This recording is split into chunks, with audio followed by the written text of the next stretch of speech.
Morning everyone, it's early on Monday morning. My name is Michelle, hope you're doing well. This video is about Brian Laundrie and some kind of frequently asked questions or comments that you guys leave me. One of the things that has been discussed a lot, not just in my comments section, but across the internet, across social media that is discussing Brian Laundrie, is whether there's any possible connection between Brian Laundrie and the two murdered women from just outside Moab in Utah, Kylen and Crystal.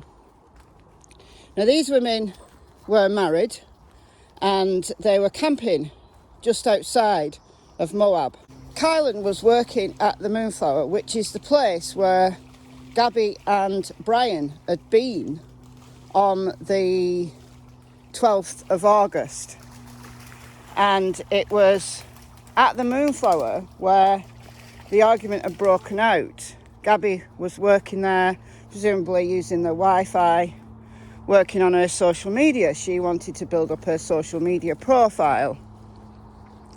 And Brian didn't like it. You hear as much when he talks to the cop in the first responding officer's body cam footage. You hear him very clearly kind of being quite disparaging towards Gabby's social media. You know, she wants to set up a little blog kind of thing. You know, van life was something that she was kind of using to get herself known on social media.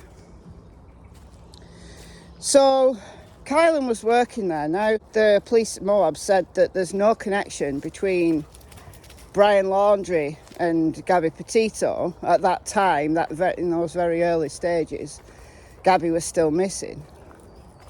And the murder of Kylen and Crystal. Now, Kylen and Crystal disappeared on they didn't turn in for work. It would have been like the 14th or the 15th, or the 15th and the 16th. And they were reported missing. And then they were found, their bodies were found partially clothed and allegedly SA'd. That's alleged. Some media has reported that. On the 18th. Someone in my Facebook group, and if you want to join the Facebook group, please go ahead and click the link in the description box of any video. We have some really good discussions. Someone in my Facebook group posted this image. I don't know who put it together, but it just shows you the comparison between Brian's movements and Kylen and Crystal's case. Now, the reason why I'm really not convinced there's any connection, although it's possible, anything's possible, and I am considering the possibility, but I've always held the position that I don't think there's a connection for a couple of reasons. Firstly, right, can you be trusted now? Well, you can't. I want to see how deep this is. Now it's rained like for the last week and a half. How deep is this now? It's not like I'm going to go in with trainers on, but anyway, the timelines, the mutual timelines, when you put them together, they do look intriguing. And coincidence, probably. Is there ever such a thing as a coincidence in these matters? Yeah, there is. But there's two reasons why I'm not convinced at this moment in time without further information. And we do have very little information about Kylen and Crystal's murders other than what's been put out in the media. So firstly, they should really easily be able to exclude Brian. If there really was SA involved, there'd be DNA evidence. and they've got Brian's DNA. Now, it is being speculated that the other day the FBI went to the Laundrie home. They went in the camper for like a minute. I posted a video showing them do it. Brian Entin and several news crews were there, and they filmed it. And the female FBI officer came out of the camper with a pot. Looks like a specimen jar. It looks too big to be a DNA specimen jar, but I don't know, right? Don't know what they collected from that camper. If it is DNA, it's interesting that they've gone back. Could be completely nothing to do with Kylen and Crystal. It could be everything to do with evidence that's been collected wherever they've been searching. We just don't know. We just don't know. And when we don't know, then obviously we're perfectly within our rights to speculate, as long as it's clear that it is speculation and nothing more. Kylen and Crystal reported to their friends that there was a creepy guy hanging around their campsite. And this was allegedly on the 13th. And this is the time, like the night of the 12th into the 13th, when Moab police, bro talked Brian and separated Gabby and Brian went to stay at a hotel. And it's been speculated by people that Brian was that creepy guy because he was separated from Gabby that night, so he went creeping around someone's campsite. Well, I'm not sure about that, because I've got myself into a pickle here. This looks spiky. I don't know why I've come this way, but anyway, let's do it. He didn't have any transport on that night because Gabby had the van. We don't know what hotel Brian was sent to, but it was connected to domestic abuse. So there has been a ton of surveillance. So if Brian had left, at least the police would have surveillance footage of when Brian left. Now, whether all this has been checked and Brian excluded because of these things, the DNA, surveillance, well, we just don't know. But what I'm saying is it's possible for the police to check and exclude Brian. Secondly, the motives look different to me. That it looks like Kylen and Crystal have perhaps been stalked, creepy guy hanging around, some creeper looking at two young women, and the motives is SA, and for whatever reason that's turned into a double murder.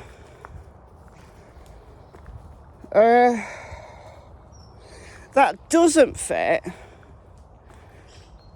what the motive might be if Brian has murdered Gabby.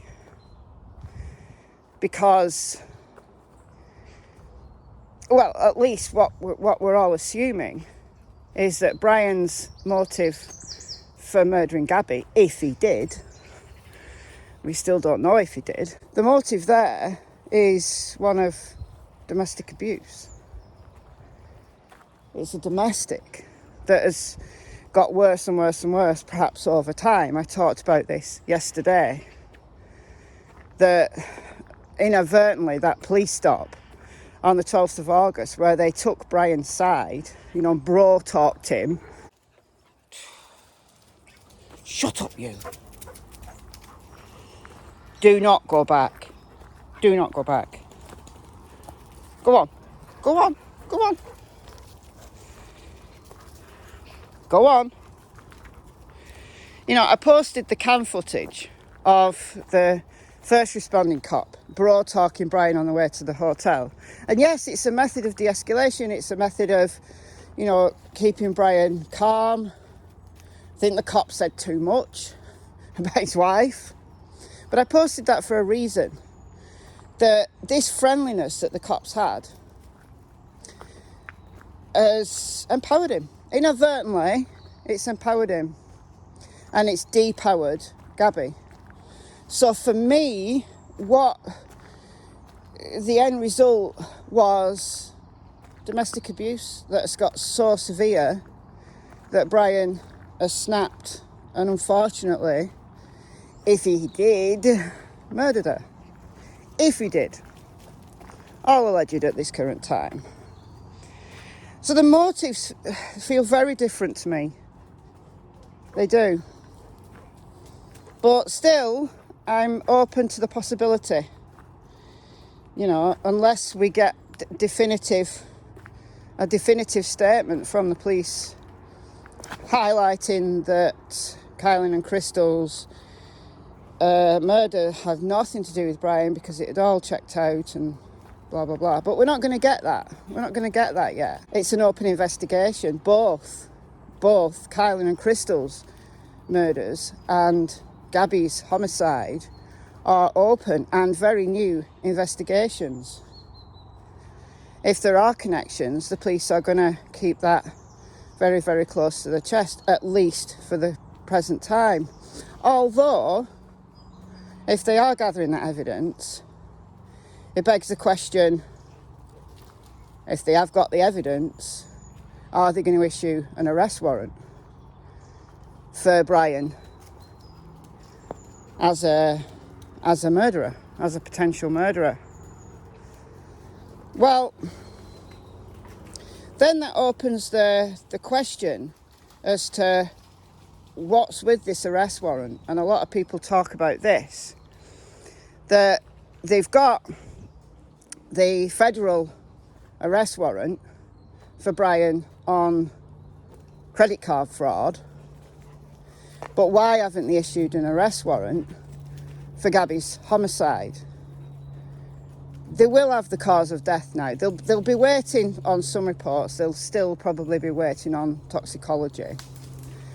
But all they've released is the manner of death. They haven't released the cause of death. And they will have that now, I'm quite sure. And it's for a reason. It's to keep that investigation very close to the vest. You see, as soon as they issue an arrest warrant for Brian,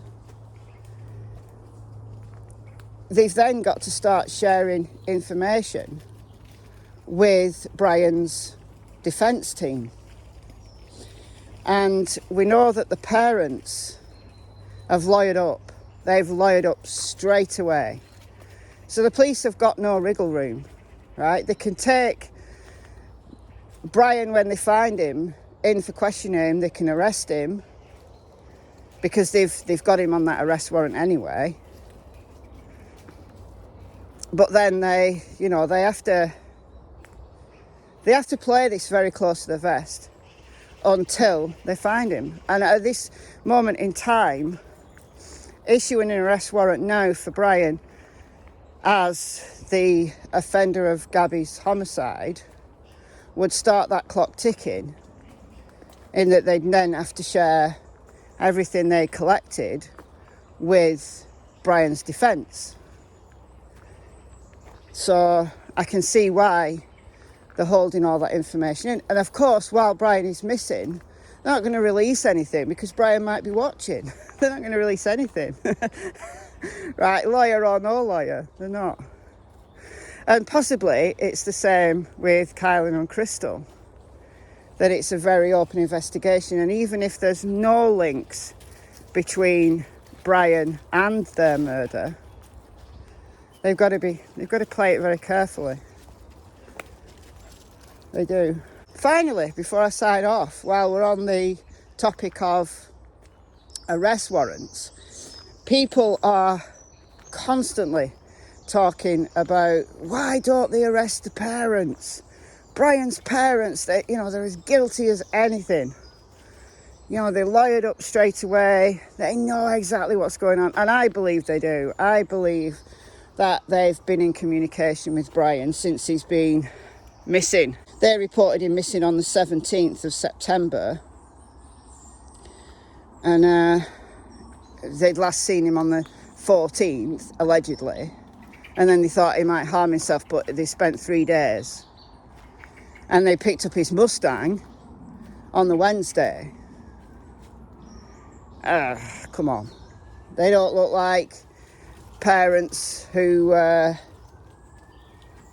don't look like parents who are missing a child and they're very worried about him. They're out in the back gardening while people are protesting out front.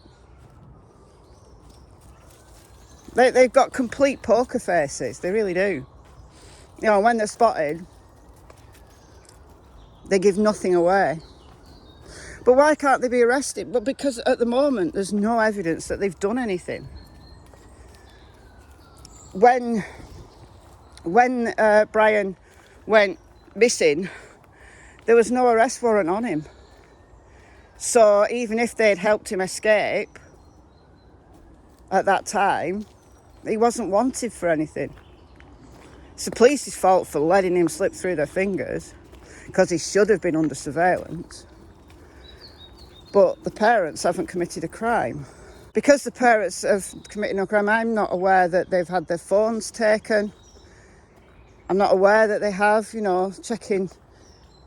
Maybe they have. I don't know. They've taken a lot of stuff out the house. A lot of stuff out the house. But did they take the parents' phones or the parents' communication devices? Don't know. Maybe not. But what they need is, now Brian is a fugitive, what they would need to arrest the parents is proof that they're in communication with him, that they're obstructing justice. Otherwise, the parents have not committed any crime.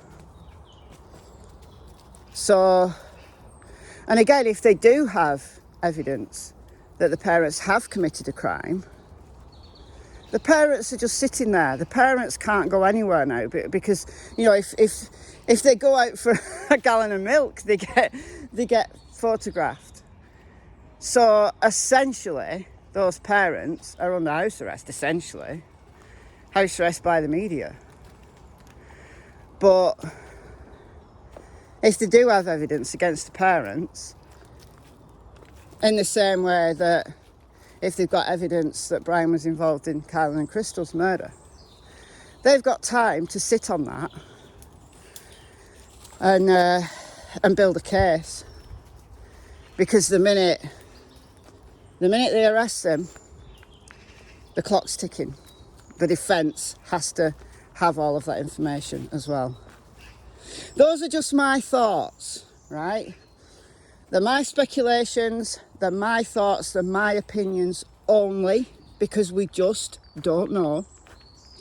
So take this video as it's intended, as my own speculations, as my own opinions, and I would welcome your opinions in the comments below. So, I've been Michelle, I hope you're well. I'll see you in the next video, and it's goodbye from Miss Tillington and Miss Cassie Springer, who've both got YouTube channels. Check them out, links in description. Links to their YouTube channels will pop up here somewhere, they'll be popped up here, and link to my Facebook group is in the description.